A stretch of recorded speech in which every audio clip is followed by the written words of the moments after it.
What's going on, guys? It's Cliffy here. Now, before I get into the bulk of this video, if you do want to pick up a copy of Cricket Coach 2014 for yourself, you can use my links down below in the description for an exclusive 10% discount. Right, guys, today we are here. We're joining you from day 3 of this first test of England versus New Zealand. We have just lost Kevin Peterson. However, Alistair Cook is moving along nicely towards 100, which is pretty good for a guy who has been out of form, and he will definitely take that. His 25th 100 in Test cricket, and that is just what we need. We bowled New Zealand out for 321 in the first innings. We did pretty well. The wickets were shared around. I think Swan and Bresnan both having 3 apiece. Wokes and Broad getting 2 apiece. So it was really shared around. Ian Bell, not the best of recalls for him, as he's gone for 3 right before the new ball as well. We are still about 90-odd runs still behind. However, we do have a long batting lineup here today. So hopefully we can look to exploit that. Potentially not against the new ball, though, as we have started to lose a flurry of wickets very early on. Bopara in at number 6. Hopefully he can go and try and steady the ship with Captain Cook as we look to move into a lead heading into the second innings. So I did actually try and record the first 2 days. However, for some reason, my recorder just decided not to do it, not to work.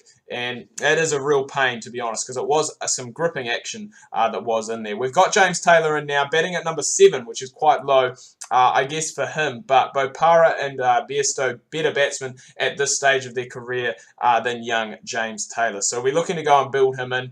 Moving back up the order, I think he batted 5 or 6 towards the end of his England career before he did need to retire, obviously, due to a health condition. But we are moving along, as I said, nicely towards this total, towards this first innings target, I guess, that New Zealand had set. And basically anything we get after that is going to be a bonus. Once I did score 320, I thought, you know, we are in with a good shout. We do have a good deep batting lineup today. Obviously, Bopara at 6, James Taylor at 7. He'll be looking to go and score some runs. And even Chris Wokes at number 8, who is a fairly decent bat that we have seen in recent times for the English national team. So that is Bruce Martin bowling, by the way, as well, not Chris Martin.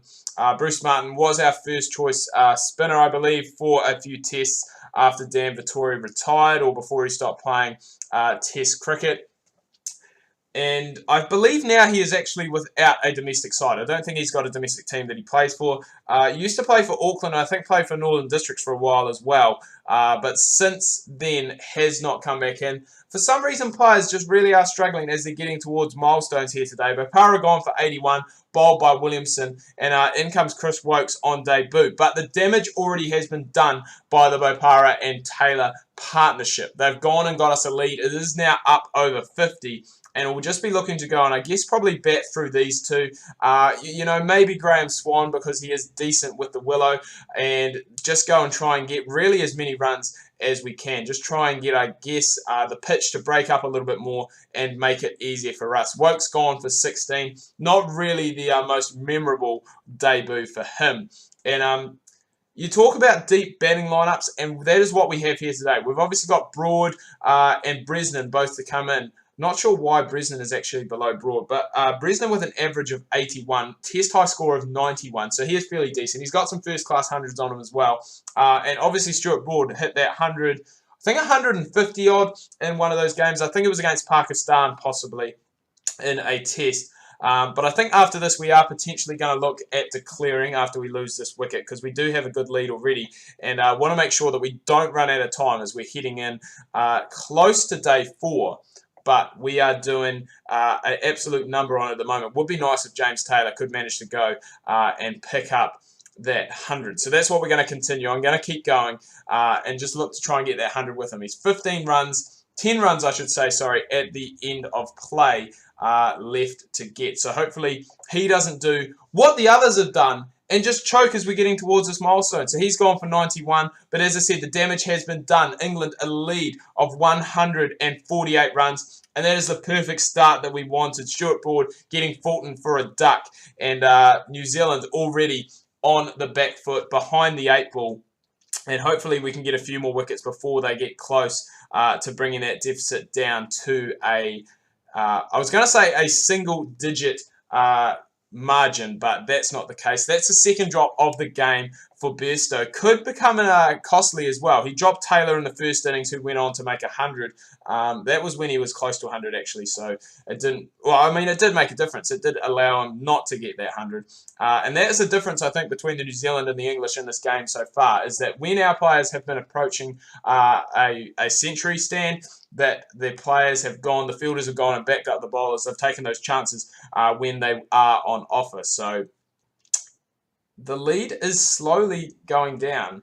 I wouldn't say slowly. It's actually going down at quite a rate of knots. New Zealand are going along nicely here. This pitch still playing very, very well. I don't think it's going to be affected too much in the fourth innings that it is going to make it an absolute minefield to bat on. But it would be nice, as I said, if we could pick up some wickets sooner rather than later, just to make, I guess, that deficit a little bit more, because at the moment they are just going to be heading in New Zealand just one wicket down as they pass the opposition margin, the follow-on, not the follow-on, the trailing by margin, I guess. And it is now down below 20, so you'd have to say that New Zealand probably are going to head in and grab a lead. In fact, they have gone and grabbed a lead with just one wicket down. That does go and make a difference. We get Guptill for 70. Him and Williamson were looking very, very good.